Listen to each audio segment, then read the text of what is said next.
Bisa dijelaskan Pak tentang situs Prasasti Petak yang ada di Desa Kembang Suri ya Pak? Ya. Tadi Prasasti Petak bersama 4 buah prasasti Njiu atau prasasti Trailokyapuri. Kalau Prasasti Petak ini dikeluarkan pada bulan Juni tahun 1486. Sedangkan 4 buah prasasti Njiu atau Trailokyapuri itu dikeluarkan pada bulan November tahun 1486 juga. Ini kemudian prasasti-prasasti ini merupakan sumber historis yang sangat penting mengenai masa-masa akhir Majapahit, di mana kemudian dalam berita tradisi seperti Serat Kandaning Ringgit Purwa, berita Pararaton, kemudian Serat Sangkaling Mowana, dan Babat Tanah Jawi meletakkan keruntuhan Majapahit tahun 1478. Ternyata dari sumber tradisi tersebut disangkal oleh sumber primer, yaitu 5 buah prasasti ini, karena 5 buah prasasti ini ternyata dikeluarkan oleh seorang raja yang menyebut dirinya sebagai Sri Maharaja Wilwatikta, artinya Raja Majapahit pada tahun 1486 Masehi.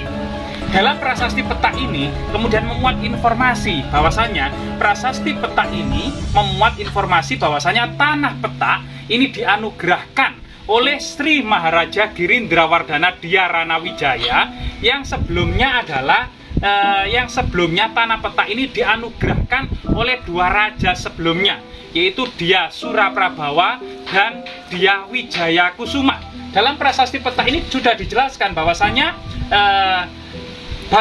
Sungsungira Batara Prabu Sang Muktang Ring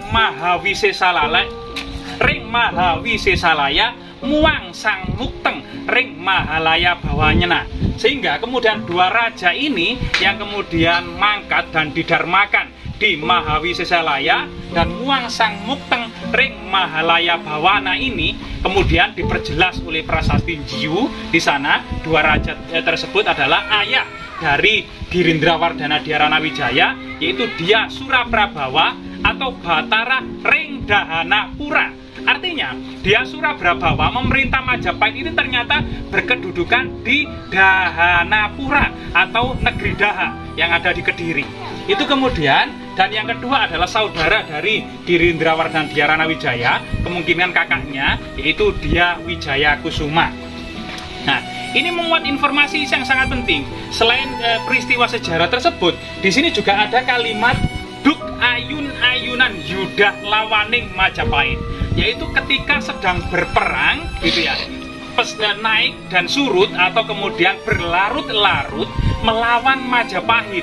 Artinya di sini ada perang saudara antara kemudian kerajaan yang ada di pedalaman Kediri, yaitu sebagaimana kemudian berita prasasti Trailokyapuri, ternyata Batara Dahanapura karena kedudukan Sri Maharaja yang berada di kota Daha atau Kadiri. Ini kemudian melawan Majapahit yang ada di Trowulan atau Wilwatikta.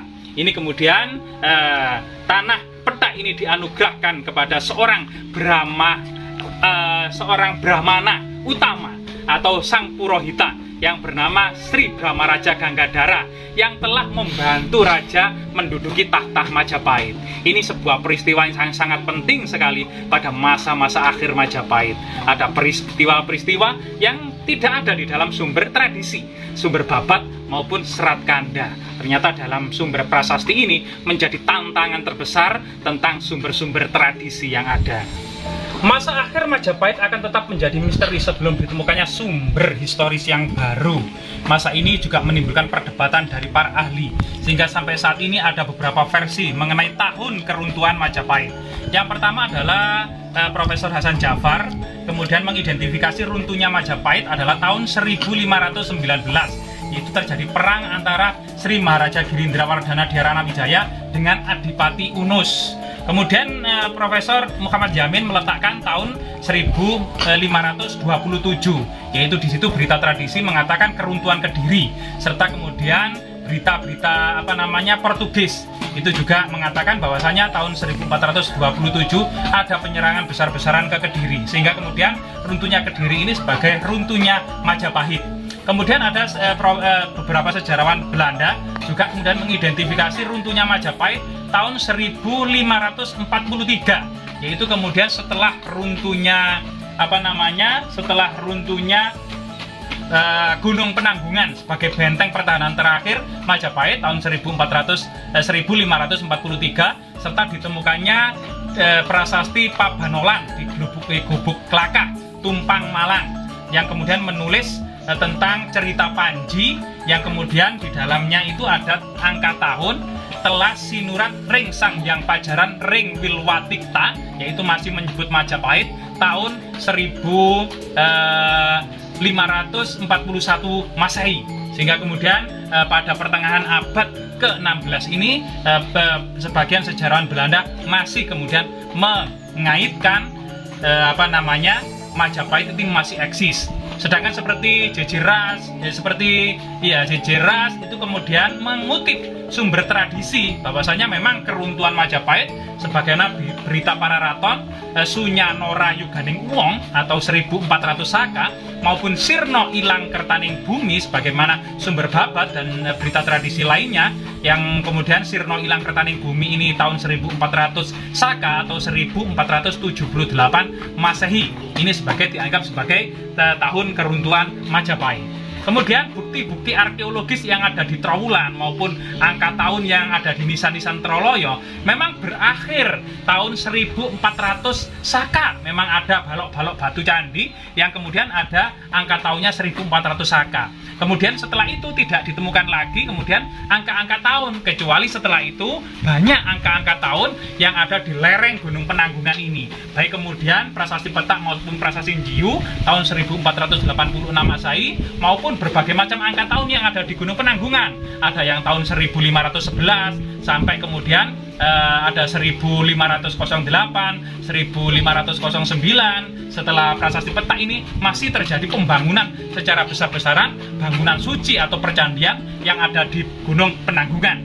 Disinilah kemudian bahwasanya Majapahit itu kemudian memang runtuh di pertengahan abad ke-16 antara tahun 1519 sampai 1543 Masehi.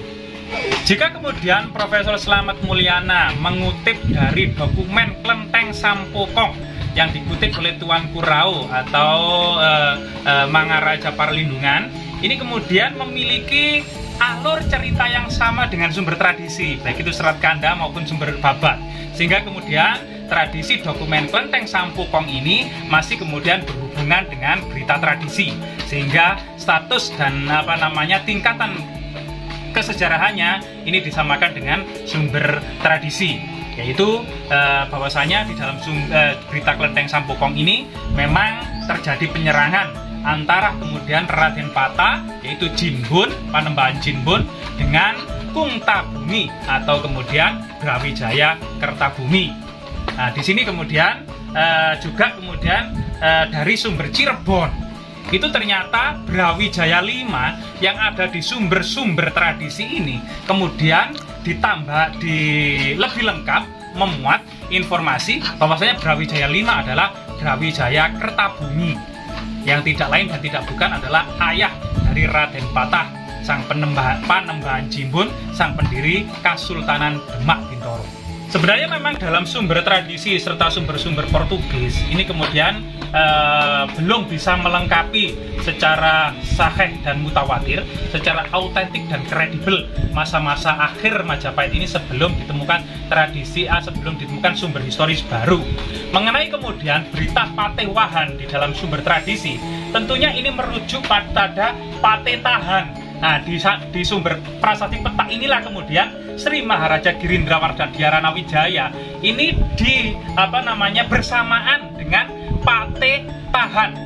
Patetahan ini yang kemudian dalam sumber tradisi itu dikenal dengan Patewahan, memiliki ejaan yang hampir sama. Ini kemudian dalam sumber Portugis. Termasuk kemudian di dalam sumber tradisi bahwasanya kemudian masa-masa akhir Majapahit ini tahta kerajaan diserahkan kepada patenya yang membuat istana baru atau kerajaan baru di Wirasabah Mojo Agung. Sedangkan kemudian secara tersirat juga di dalam sumber tradisi keluarga raja-raja Majapahit ini yang tersisa kemudian mendirikan benteng istana pertahanan Majapahit terakhir di Gunung Penanggungan. Inilah kemudian tafsir dari beberapa sumber tradisi bahwasanya masa-masa akhir ketika kemudian berkembangnya agama Islam, munculnya Kesultanan Demak, perang antara Demak dan Majapahit, ini memang banyak kemudian perdebatan dari para ahli, termasuk munculnya Prabu Nata yang diidentifikasi sebagai Prabu Girindrawardhana Dhyarana Wijaya, kemudian munculnya Patiwahan yang diidentifikasi sebagai Patitahan, kemudian pemecahan kerajaan di mana kemudian Sang Patih kemudian melanjutkan kerajaan di Wirasabah Mojo Agung, dan kemudian Raja Majapahit melanjutkan memerintah Majapahit di Gunung Penanggungan. 1408 Saka atau tahun 1486 Masehi.